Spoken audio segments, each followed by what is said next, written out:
Good morning बच्चों, मैं जितेंद्र कुमार शर्मा स्वागत करता हूं आपका आज की कक्षा में बच्चों हम पढ़ने वाले हैं कक्षा 4 की पर्यावरण अध्ययन की पुस्तक अपनी परिवेश का 18वां अध्याय, जिसका नाम है घर की बात। और प्यारे बच्चों, इस पाठ के पिछले 3 भागों का अध्ययन हम कर चुके हैं, जहां हमने यह जाना था कि घर होता क्या है और हम घर का निर्माण किस सहायक सामग्री की सहायता से करते हैं। घरों के जो अलग अलग प्रकार हैं उनके बारे में हमने जाना। साथ ही साथ बच्चों हमने विस्तार से ये समझ बनाई कि जो कुछ व्यक्ति ऐसे भी हैं जो कि या तो किराए के मकान में रहते हैं या कच्ची बस्तियों में रहते हैं, या फिर उन्हें मकान उपलब्ध नहीं होने के कारण वो खुले आसमान के नीचे ही अपना बसेरा करते हैं। हम इन ऐसे लोगों को कच्ची बस्तियों में देख पाएंगे, या फिर हम इन्हें देख पाते हैं जो ओवर ब्रिज या पुल होते हैं उनके नीचे भी रहते हुए। बच्चों, घर और घर से जुड़ी हुई कई सारी बातों का अध्ययन हम कर चुके हैं, परंतु बच्चों क्या आपके मन में कभी ये विचार आया है, जैसे ये घर होता है वो हमें सुरक्षा प्रदान करता है हमारी मूलभूत आवश्यकताओं में, जैसे रोटी, कपड़ा और मकान, यानी इसको भी स्थान दिया गया है। क्या जिस प्रकार हमारे घर होते हैं उसी प्रकार अन्य जीव जंतुओं के भी घर होते हैं ना? क्या ये अलग अलग घर होते हैं या सभी जीव जंतु एक ही प्रकार के घरों में रहते हैं? अगर इनके घर अलग अलग होते हैं तो उन्हें हम किस नाम से जानते हैं? यानी बच्चों, हम समझ पा रहे हैं कि आज की इस कक्षा में हम चर्चा करेंगे जानवरों के घरों के बारे में, और साथ ही साथ जानेंगे कि जो अलग अलग प्रकार के जीव जंतु हैं उनके घर किस प्रकार के होंगे और उनके घरों को क्या कहते हैं। तो चलो बच्चों, पाठ की शुरुआत करते हैं कुछ आसान से प्रश्नों के साथ में। देखो बच्चों, यह भी कीजिए, यानी यह एक्टिविटी हमें करनी है। क्या करना है? आपके आसपास बने चिड़िया के घोंसलों का प्रतिदिन दूर से निरीक्षण कीजिए। बच्चों, हम देख पाते हैं जो छोटी सी प्यारी सी चिड़िया होती है उसके घोंसले हमारे आसपास ही होते हैं। जैसे हमारे घर में किसी कोने में देखा होगा ना, ऊंचे स्थान पर इनके घोंसले होते हैं, या फिर पास ही में जो हमारे घर में या घर के पास में जो पेड़ होंगे वहां पर भी हम चिड़िया के घोंसले देख पाते हैं। तो हमें क्या करना है? इन चिड़ियाओं के घोंसलों का प्रतिदिन दूर से निरीक्षण करना है, यानी उन्हें परेशानी भी ना हो और हम हमारे निरीक्षण का कार्य भी कर सकें। जब हम निरीक्षण करेंगे बच्चों तो हमें कुछ आसान से प्रश्नों के जवाब देने हैं। जैसे देखिए, हमें बताना है कि यह कौन सी चिड़िया का घर है, इस घोंसले की आकृति कैसी है, चित्र बनाइए। प्यारे बच्चों, जब मैंने मेरे पास में या मेरे आसपास में पता किया तो मुझे जो घरेलू चिड़िया है, यानी मैं कह सकता हूँ जो हमारी साधारण चिड़िया होती है, उसके घोंसले के बारे में पता चला।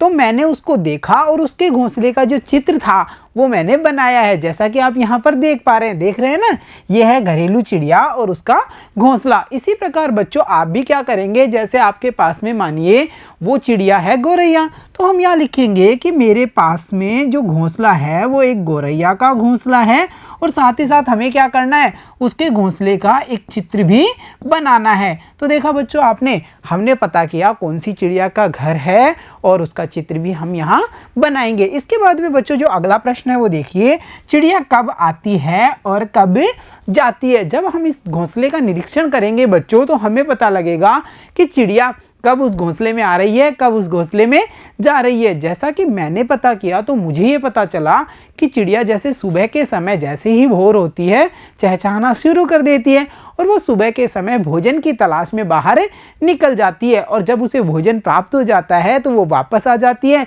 और जब संध्या काल हो जाता है यानी शाम के समय चिड़िया वापस उस घोंसले से नहीं निकलती है। तो मैं यहाँ यह कह सकता हूँ कि वह सुबह के समय जाती है और फिर हम कह सकते हैं वो शाम के समय लौट करके आ जाती है, और इस बीच में वो कई बार इस घोंसले में आती जाती रहती है। बच्चों जो अगला प्रश्न हमें चिड़िया के घोंसले को देख करके पता करना है वो है, देखिए, क्या वह आते जाते कुछ लेकर आती है, क्या लाती है, बताइए। बच्चों चिड़िया अपने घोंसले से बाहर जाती है तो वो क्या लेकर के आती है? तो हमें पता है या तो वो अपने घोंसले को और मजबूती प्रदान करने के लिए कुछ तिनके, घास ये लेकर के आएगी। तो हम ये यहाँ पे लिख सकते हैं, या तो वो लेकर के आती है तिनके या फिर घास, जिसके द्वारा वो क्या करती है, अपने घोंसले को थोड़ी मजबूती प्रदान करती है। साथ ही साथ बच्चों वो खाने पीने का सामान, यानी हम कह सकते हैं खाने की चीज़ें भी लेकर के आती है। तो मैंने यहाँ पर लिखा खाने की चीज़ें जो भी चिड़िया अपने साथ में लाती है। तो देखा बच्चों आपने, ये सब वो चीज़ें हैं जिन्हें चिड़िया जब बाहर से वापस लौटती है तो लेकर के आती है। साथ ही साथ देखो बच्चों आगे पूछा है उसके बच्चे कब बाहर निकलते हैं। बच्चे जब अंडों में होंगे, फिर धीरे धीरे वो विकसित होंगे, फिर बच्चों का रूप होगा, फिर वो बड़े होंगे, उनके थोड़े पंख निकलेंगे, उसके बाद में बच्चों ये बच्चे घोंसले से बाहर निकलते हैं। तो हम यहाँ पे लिख सकते हैं कि बच्चे बड़े होने पर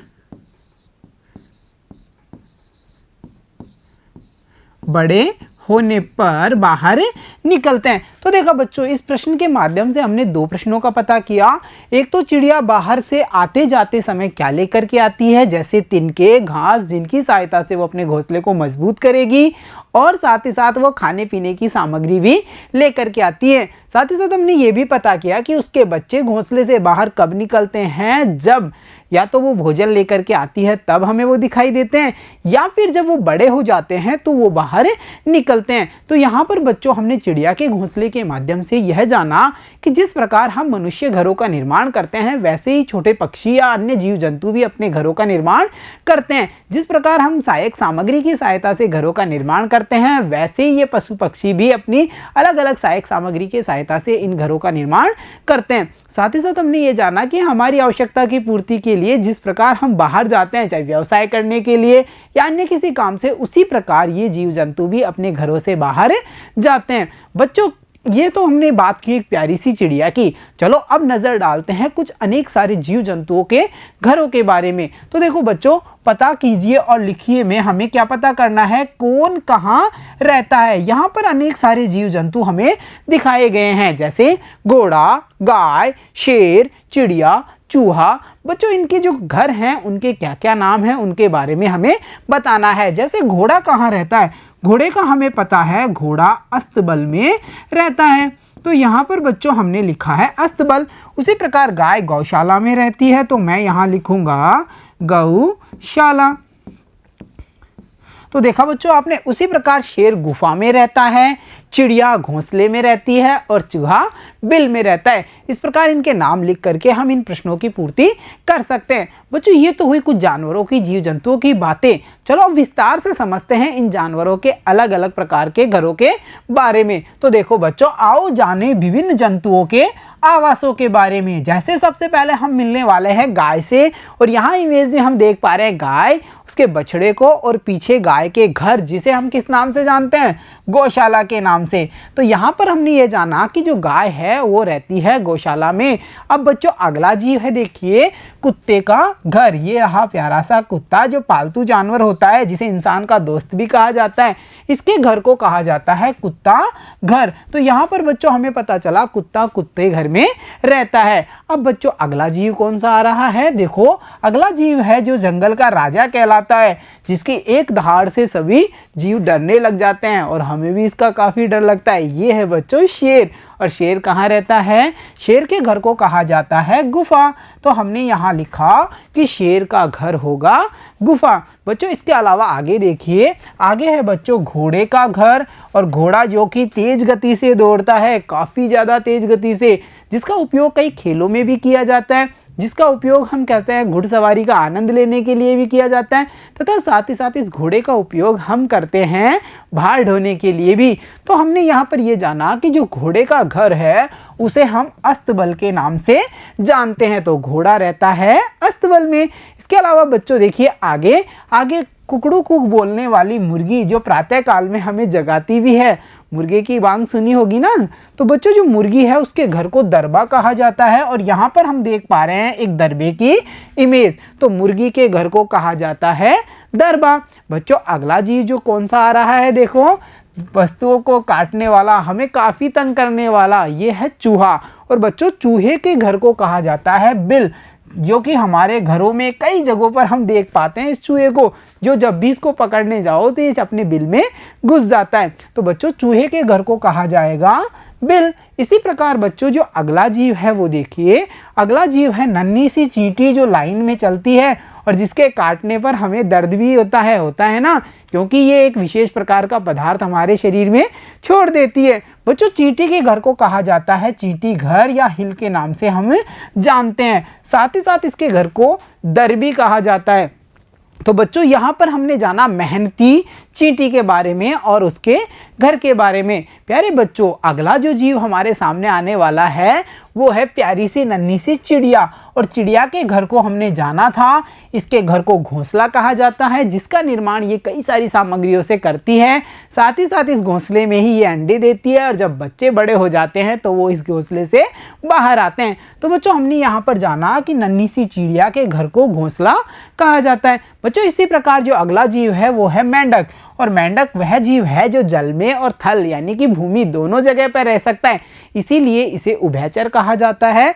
और बच्चों जो मेंढक का घर होता है वो पानी वाली जगह यानी कि तालाब जैसी जगह होंगी, वहां पर हम मेंढक के घर को देख सकते हैं। तो हम जान चुके हैं कि जो मेंढक है वो तालाब में रहता है। बच्चों इसी प्रकार से जो अगला जीव है वो देखिए मछली। और मछली जल की रानी है। जहां पर हमने ये जाना कि मेंढक जल और स्थल दोनों पर रह सकता है, वहीं हमें यह पता होना चाहिए कि जो मछली है उसका जीवन केवल पानी में ही संभव है। तो बच्चों जो मछली है वो पानी के जितने स्रोत हैं उनमें देख सकते हैं, वहां रह सकती है, यानी जैसे समुद्र, नदियां, तालाब आदि में। साथ ही साथ बच्चों हम ये भी देख पा रहे हैं कि एक्वेरियम में भी मछलियों को रखा जाता है। देखा होगा ना आपने कांच के एक्वेरियम जिनमें मछलियों को रखा जाता है। तो हमने यहाँ पर जाना कि जो मछली का घर है वह समुद्र या पानी के स्रोत हैं। साथ ही साथ हम ये भी जानते हैं कि इन्हें आर्टिफिशियल जो घर है जैसे कि एक्वेरियम उनमें भी रखा जाता है। बच्चों इसके अलावा देखिए जो अगला जीव है वो है मकड़ी। और मकड़ी धागे से जाल की संरचना का निर्माण करती है और इसी जाल में रहती है मकड़ी। तो जो मकड़ी है उसके घर को जाला कहा जाता है या मकड़ी का जाल कहा जाता है। और यहाँ पर हम देख पा रहे हैं एक मकड़ी को उसके घर में। बच्चों इसके अलावा अगले जीव के बारे में पता करते हैं। तो अगला जीव देखो कौन सा आने वाला है, जो मांसाहारी भी है और शाकाहारी भी है, यानी कि भालू। भालू को हम सर्वाहारी जीवों में लेते हैं क्योंकि यह फूलों से बनने वाले शहद का आनंद भी लेता है, यानी पेड़ पौधों से निर्मित होने वाली सामग्री भी खाता है। साथ ही साथ ये मछली का आनंद भी बड़े चाव से लेता है। तो हम समझ पा रहे हैं ऐसे जीव जो शाकाहारी भोजन भी करेंगे और मांसाहारी भोजन भी करेंगे उन्हें हम सर्वाहारी कहेंगे, इसीलिए भालू को सर्वाहारी कहा जाता है। और भालू भी शेर की तरह गुफा में ही रहता है। तो शेर और भालू वो जीव हैं जो गुफा में रहते हैं। बच्चों इसके अलावा देखिए अगला जीव वह है जिसके काटने पर, जिसके डंक के द्वारा हमें काफ़ी दर्द होता है और जो कि फूलों का रस चूस करके शहद का निर्माण भी करती है। वो कौन है?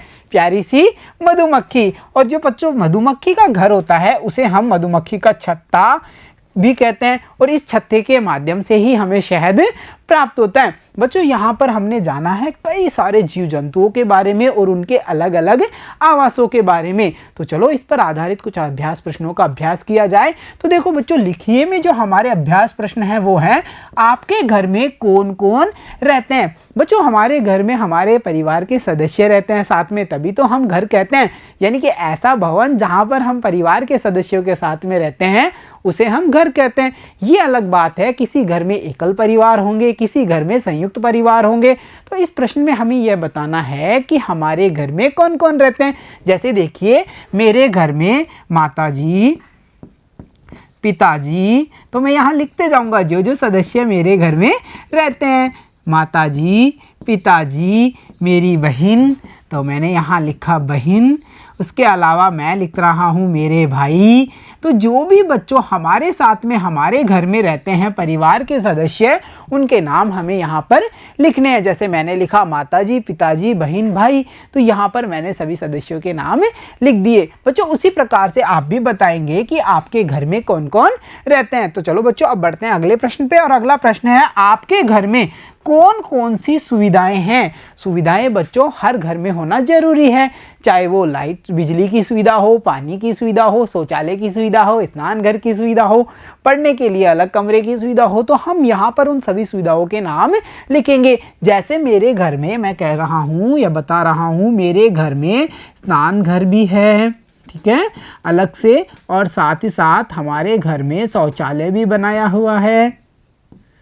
और इसके अलावा बच्चों मेरे घर में पानी की व्यवस्था यानी पानी की सुविधा भी है और बिजली की सुविधा भी है। तो ये सब सुविधाएं हैं जो मेरे घर में उपस्थित हैं और उन सभी के बारे में मैंने यहाँ पर लिख दिया है। उसी प्रकार आप भी बताएंगे कि आपके घर में कौन कौन सी सुविधाएं हैं और उनके नाम आपको यहाँ पर लिखने हैं। तो चलो बच्चों अब बढ़ते हैं हमारे आज के जो हमारा पूरा अध्याय है घर की बात, उससे हमने क्या क्या सीखा है, यानी नज़र डालेंगे अब हम कि हमने सीखा के दौरान हमने इस पूरे अध्याय से क्या क्या सीखा। तो देखो बच्चों, हमने सीखा में हमने सबसे पहले यह जाना कि घर हमें सुरक्षा देता है। घर चाहे कैसा भी हो, कच्चा हो, पक्का हो, बहुमंजिला हो, एक मंजिला हो, किसी भी प्रकार का घर हो, वो हमें सुरक्षा प्रदान करता है। साथ ही साथ हमने यह भी जाना कि घर बनाने में कई प्रकार की सामग्री काम आती है। चाहे घर का कच्चा घर निर्माण करना हो, चाहे पक्का घर निर्माण करना हो, किसी भी प्रकार का निर्माण करना हो, इसे बनाने के लिए कई प्रकार की सामग्री काम में ली जाती है। और बच्चों, हमने यह भी जाना कि घर हैं जो कई प्रकार के होते हैं। इन घरों के अलग अलग प्रकारों के बारे में भी इस अध्याय में हमने जानकारी प्राप्त की है। साथ ही साथ बच्चों, हमने यह भी जाना कि जो जानवर हैं उनके भी अलग अलग घर होते हैं और उनके अलग अलग नाम होते हैं, जिनके द्वारा हम उन घरों को पहचानते हैं। तो बच्चों, देखा आपने इस पूरे अध्याय से हमने कितना सारा ज्ञान प्राप्त किया।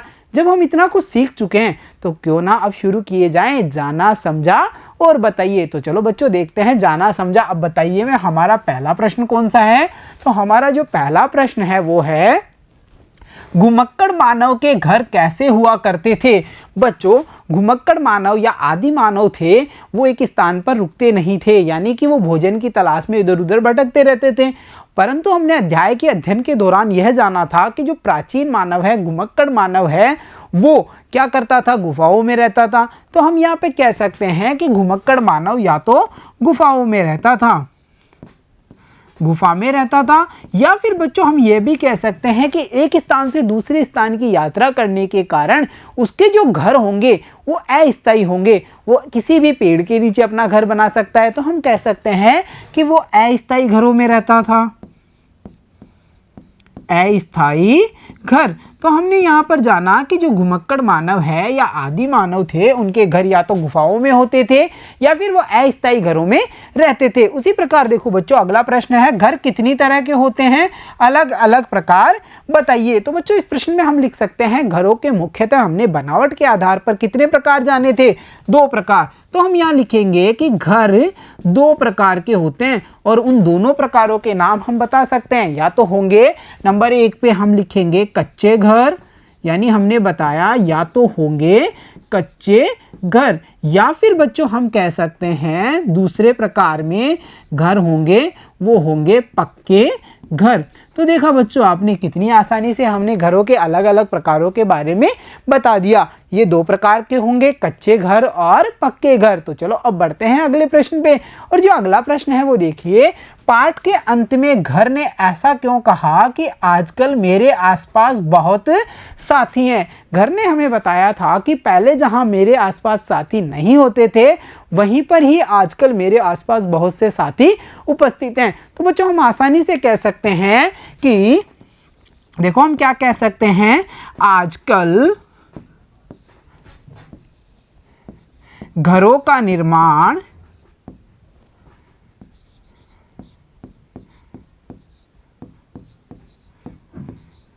निर्माण पास पास किया जाता है, पास पास किया जाता है। इस वजह से घर ने यह कहा कि मेरे आसपास आजकल बहुत से साथी हैं। तो हमें समझ में आ गया ना कि घरों का निर्माण आजकल आसपास किया जाता है। एक घर के आसपास अनेक सारे घरों की बसावट हम देख सकते हैं। इसीलिए पाठ के अंत में घर ने यह कहा कि मेरे आसपास बहुत से साथी हैं। तो देखा बच्चों, हमने अध्याय का गहनता से अध्ययन किया और सीखे गए ज्ञान का उपयोग करके कितने सारे प्रश्नों को बड़ी आसानी से हल कर दिया। तो बच्चों, अब समय है इस पूरे अध्याय से हमने क्या शिक्षा प्राप्त की। तो चलो देखते हैं आज की शिक्षा। अलग अलग प्रकार के होते घर परिवार को रक्षा व सुरक्षा देते घर। यानी बच्चों, हमने इस अध्याय से यह जाना कि जो घर हैं वो अलग अलग प्रकार के होते हैं। साथ ही साथ देखो, ये हमारे परिवार को रक्षा भी करते हैं और हमें सुरक्षा भी प्रदान करते हैं। तो इस अध्याय में हमने घर की बात की और घर के बारे में अच्छी खासी समझ बना ली है। तो प्यारे बच्चों, आज की कक्षा में इतना ही। मिलता हूं आपसे अगली कक्षा में, तब तक के लिए धन्यवाद बच्चों।